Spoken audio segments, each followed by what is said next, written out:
What's your favorite free wedding merch? The water bottle you'll never use. The towel you'll toss away. One time I got like a painted stone. A painted stone. They gave you a pet rock and a wedding jack. What kind of a couple is this? Were they geologists? No, like rocks on the beach was a big theme of the wedding. Like no two rocks sinking? are alike. Okay, there's a lot of ways this could go. In the meantime, ready? Here we go. 3, 2. This is Nick. This is Jack. It's Wednesday, November 2nd, and today's pod is the best one yet. Before we hit that, Nick, do you want to keep your Twitter verified status? I'd like to keep our Twitter verified status. I like that blue check mark. Well, Elon just tweeted that is now a product that costs $8 a month. Anyone can do it. We're going to have to pay $8 for this thing, man? More to unpack on that story. Let's hit our T-boy. Jack, what's our first story? Uber just announced that its business has never been doing better. Recession's not a bad thing for Uber, because Uber is a downturn diva. For our second story, Peyton and Eli Manning are retired from the NFL, but they're just getting started in media. The Manningcast. It is transforming how we watch TV. And our third and final story is Pfizer. Pfizer just said their COVID vaccine is a franchise. Yeah. Like a Marvel superhero franchise. COVID shots, they are bigger than Star Wars. I'm sorry. Star Wars, they are bigger than Jack. But Yetis, before we hit that fantastic mix. Just a wonderful mix, man. I'm curious what the Manning brothers are going to think. Have you noticed there's a lot of weddings happening lately? Jack, have you noticed you got more wedding invites up in that fridge than last year? Are you wearing more chiffon than you ever thought you would? A little bit softer now, a little more often now.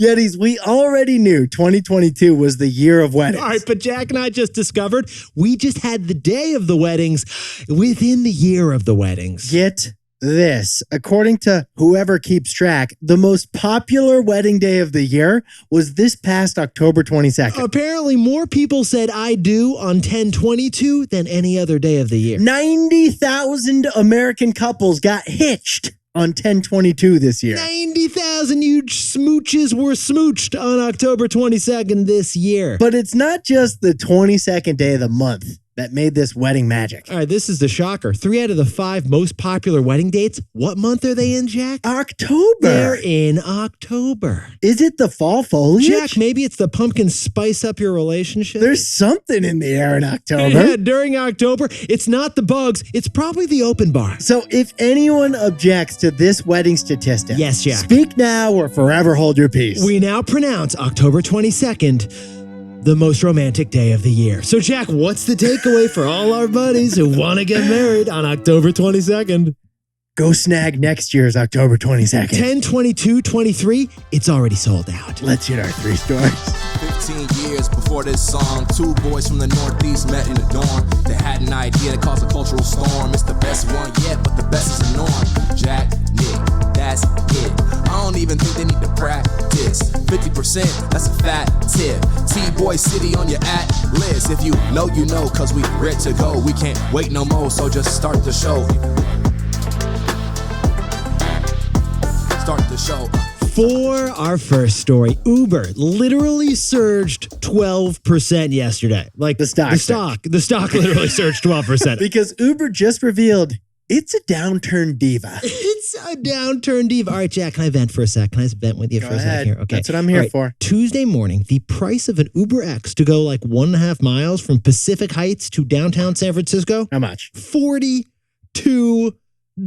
This isn't a helicopter to the Hamptons. Yetis, have you noticed that your Uber prices are popping more than usual? Besties, have you noticed that Silver Prius showed up a little bit later than expected yesterday? Yes and yes. Because Uber's earnings just confirmed Get this, surge levels are up 30% from last year. Brutal. The average ETA for your ride to pick you up has risen from 5 minutes to 6 minutes. I don't act spoiled, but like that 1 minute kind of matters. I really appreciate that minute. We are waiting more, we are paying more, and Uber is loving it. Every minute of it. So Jack and I jumped in T-Boy style to Uber's earnings, and we noticed they sounded less like a Honda Civic, more like a Cadillac Escalade. The CEO, Dara Khosrowshahi, sounded like he just finished bench pressing a lift. The quotes, can we talk about the quotes? First of all, Dara said, travel is booming for us. Said there's no signs of a slowdown. And then our personal favorite, right now, frankly, we're not seeing any signs of consumer weakness. No signs of weakness? Not even a single sign, Jack. You don't even have to ask again. None. They even said lower income passengers are ordering more Ubers than ever right now. In this economy? In this economy, man. Yet a whopping 2 billion rides were hailed on the Uber app last quarter,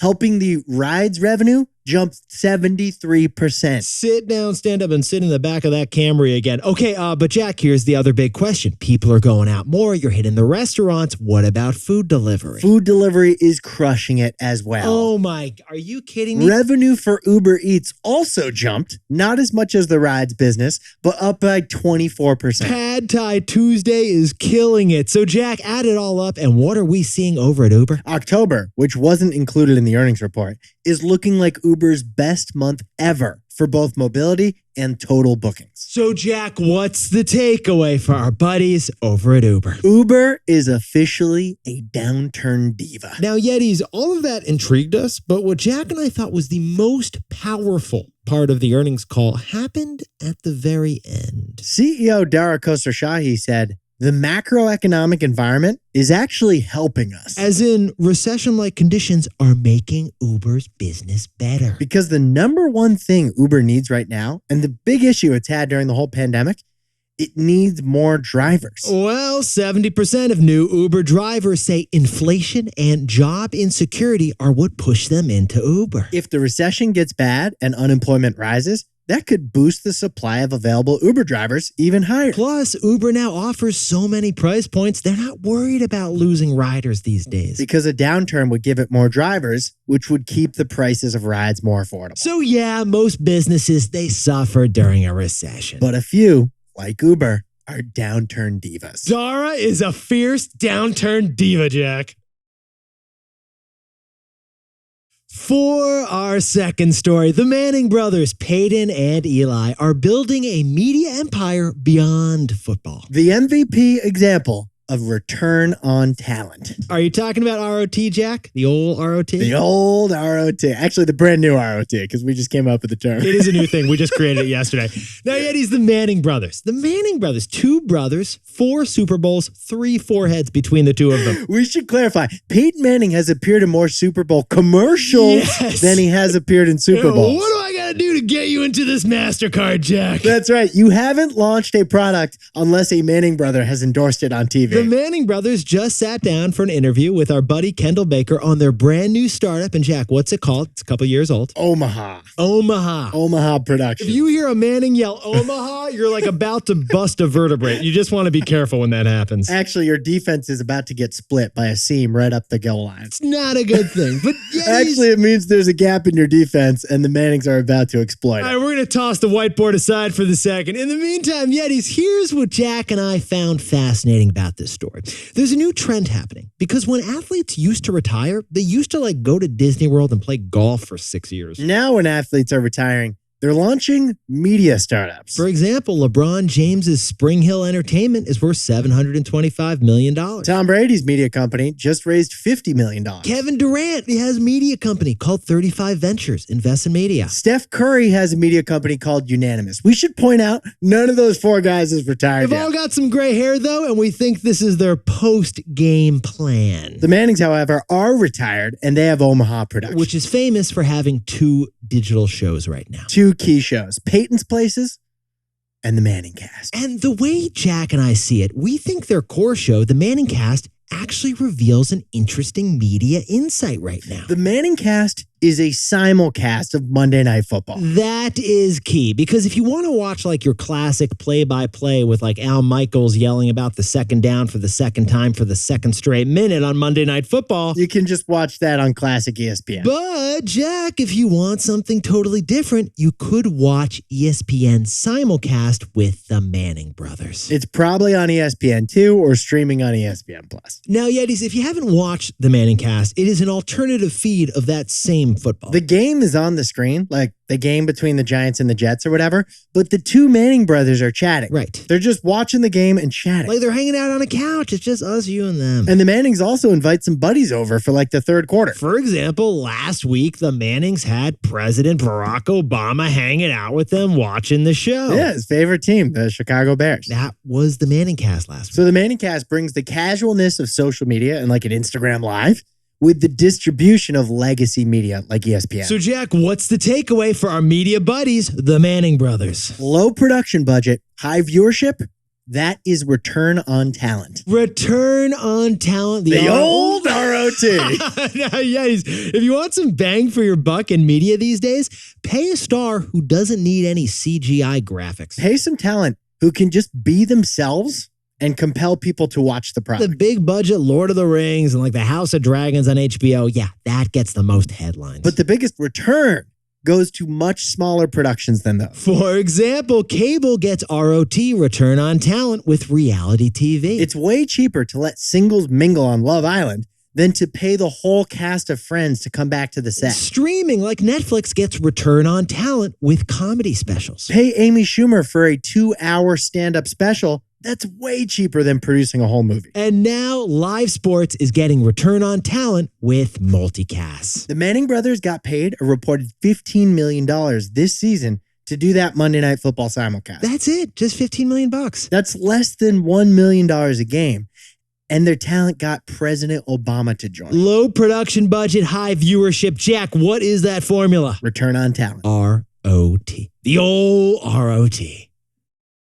Now, a word about our sponsor, Robinhood. You know, honestly, your salad, it says so much about you. Nick, you like to blaze your own trail at the salad bar. Yeah, I'm ordering a salad. I go off menu, man. Like a combo of kale and croutons that has never been made before. Me? I'm not reinventing the wheel. I like to go classic. Like if Sweet Green thinks it's a good combo, Jack's not going to change that. Kind of like investing strategies. Some want to build a custom portfolio of stocks, crypto, and options. Others don't want to reinvent. Just give me the most standard ETF. Whether you're tweaking your one-of-a-kind portfolio every day or prefer a more hands-off approach, Robinhood has the tools. If you're not investing on Robinhood yet, to get started, go to Robinhood.com/Tboy to choose your free stock. That's Robinhood.com/TBOY. Limitations apply. Stocks offered by Robinhood Financial LLC, member SIPC. Crypto offered through Robinhood Crypto. All investments involve risk. By the way, this podcast is not owned or part of Robinhood, and we are not employees of Robinhood.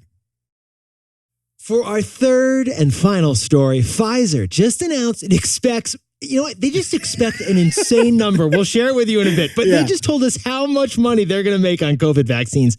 It's a lot. Pfizer also just announced a new franchise to rival Disney's. Jack, can we talk about New York City pharmaceutical phenom Pfizer? The New York City pharmaceutical company just beat expectations and increased the forecast for the rest of the year. The key here, Yetis, Pfizer is pumping out drugs freakishly fast. You would not believe this. Pfizer said they're going to drop 19 brand new drugs in the next 19 months. Including they've got positive developments on the new RSV vaccine. That would be nice to all the concerned parents out there. But honestly, besties, the way Jack and I see it, it's not really about those 19 new drugs in 19 months. It's just about one drug. Yes, it is. The COVID-19 vaccine. Because the COVID vaccine may not be top of mind for you right now, but it is for Pfizer. It is for Pfizer. Now, Yetis, here's what Jack and I find fascinating about this story.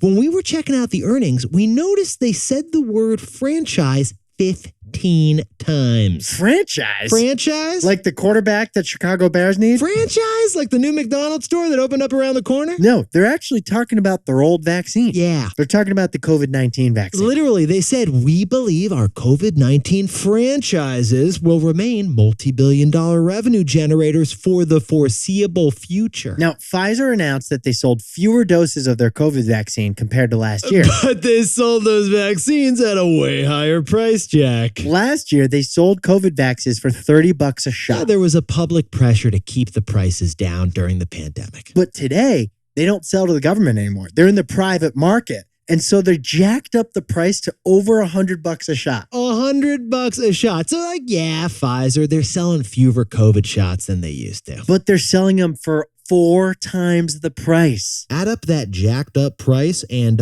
wow. Get this. Pfizer expects to make $56 billion in COVID vaccine and COVID antiviral pill sales this year. Okay, that is $56 billion on a single vaccine. That's a huge number, and they're going to continue making that huge number every year for the foreseeable future, according to the CEO. And they can see pretty far. So, Jack, what's the takeaway for our buddies over at Pfizer? Pfizer's COVID franchise is worth more than the superhero franchises. More specifically, Yetis, Pfizer's COVID drugs are worth more than the Marvel and Star Wars movies combined. $56 billion a year. That's a big number, but you want to know how big. We do want to know how big, Jack. So you do know the movie franchise is Marvel, right? Yeah, like Iron Man classics. I know what you're talking about. And here. you also know Lucasfilm. You've been watching since you were a kid. The Skywalker, the lightsabers, all that stuff. Marvel and Lucasfilm are the left and right biceps of Disney's movie studio and their streaming service. And those franchises bring in, you guessed it, $56 billion in the past 12 months for Disney World. We were shocked, but Pfizer's COVID vaccine brings in the same dollar amount of revenue as Disney's movie and Disney Plus streaming division. Jack, Pfizer is like literally Doctor Strange. That is who they are. So this one COVID vaccine and that one pill is a stronger franchise than Marvel and Star Wars combined. Yeah, Thor, you got your hammer. Pfizer, they got their shots. Jack, can you whip up the takeaways for us over there? Uber just said they've never had more business. And Uber admitted they're a downturn diva. For our second story, the Mannings are no longer under center, but they're sitting shotgun in the media industry. Return on talent, Jack. What's the formula? Low production budget. Yes. High viewership. That is return on talent. The old ROT. Our third and final story is Pfizer's COVID franchise. It brings in $56 billion of revenue per year. The COVID shot franchise is bigger than Disney's franchises. Now, time for the best fact yet. This one's sent in by Alexander and his brother Nicholas down in Odessa, Florida. Push and play. Let's do it. My name is Alexander Lopez Roveda, and I am 9 years old. My best fact yet is about chocolate. Did you know that in Latin, cow tree means diaboma cacao, which means a food of the gods? So next time you have chocolate, you should feel like a god. That makes so much sense. This is why trick-or-treating is a religious experience, Jack. I bet Alexander dressed up as a chocolate bar on Halloween. I bet Alexander is getting involved in some leftover Halloween candy right now, too. I think he's got a pillowcase stuffed full of Snickers bars. All right, you got to share it with Nicholas. That's the only rule. In the meantime, Yetis, you look fantastic today. And if you want to help grow the pod, remember to rate us and review us here on Spotify or Apple. We'll take it. That's how we grow the show. And Nick and I, we'll see you tomorrow. 5 stars. If you know, you know.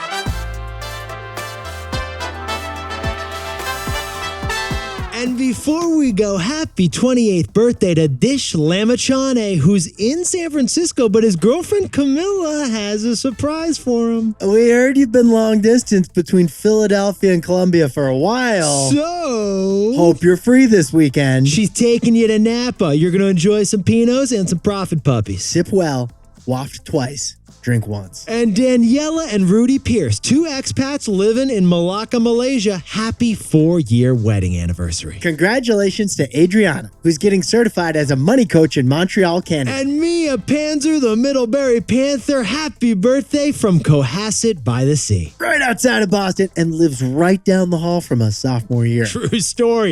And Zaina Mood, happy birthday in Amman, Jordan. And happy birthday to Mary G, who's celebrating her birthday with a safari trip to Zambia. That sounds amazing. Yeah, and Shelby H, happy birthday in Edmonds, Washington. Happy birthday to Captain Mike Carlin in St. Louis, Missouri. And we got a birthday for Joe Walker over in St. Louis, Missouri, too. And Alexis Linda Lamore Santiago, happy birthday and happy Day of the Dead in D.C. And Dhruv Gupta, happy birthday in Clarksville, Maryland. Happy 12th birthday to Casey Ganta in Corning, New York. And a happy birthday to Michael and James Finlayson, both turning 3, the Finn twins in Lake Orion, Michigan. And to anyone else celebrating something today, make it a T-Boy. Celebrate the wins.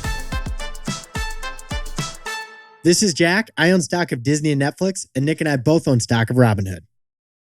Now, a word about our sponsor, Robinhood. Okay, so Jack and I both worked in finance for a while. And we know the 6-monitor Bloomberg jockey with charts, numbers, balances, and more charts. They got coffees in both hands while they're executing some complex trade on a soybean future. Well, we're not trying to impress with our mission control trading center. Just give us an app, please. Robinhood, with its mobile-first and intuitive design, it lets you trade with just a few quick taps on their app. And even if things still don't seem easy, Robinhood has your back 24/7 with its live and robust customer support. If you're not investing on Robinhood yet, to get started, go to Robinhood.com/Tboy and choose your free stock. That's Robinhood.com/TBOY. Limitations apply. Robinhood Financial LLC, member SIPC. All investments involve risk. By the way, this podcast is not owned by or part of Robinhood, and we are not employees of Robinhood.